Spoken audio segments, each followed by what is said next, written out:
Honey, pull up a rocker and let me tell you about this hot mess of a king from way back yonder, Ethelred II. Bless his poorly permed heart. Now, I ain't talking about no redneck with a bad dye job. No, I'm talking about merry old England in the 900s, when folks were still swinging swords instead of tick-tocking their drama. They called him the Unready, and if that don't sound like the polite southern way of saying, boy, you done lost your mind, then I don't know what does. Picture this.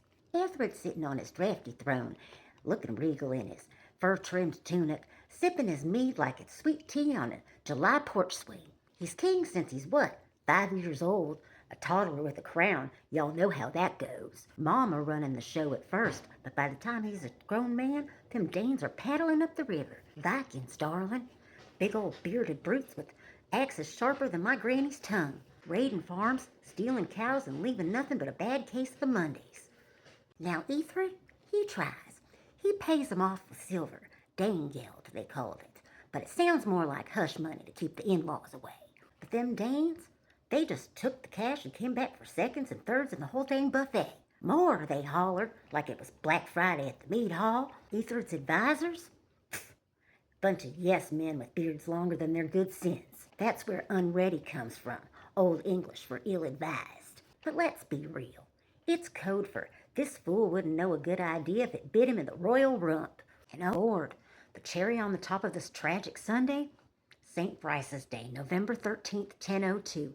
This day in history. Ethelred wakes up on the wrong side of the feather bed, paranoid as a coon hound in a cat convention, and thinks, you know what? Let's wipe out all them Danes living peaceable like in England. No more awkward family dinners.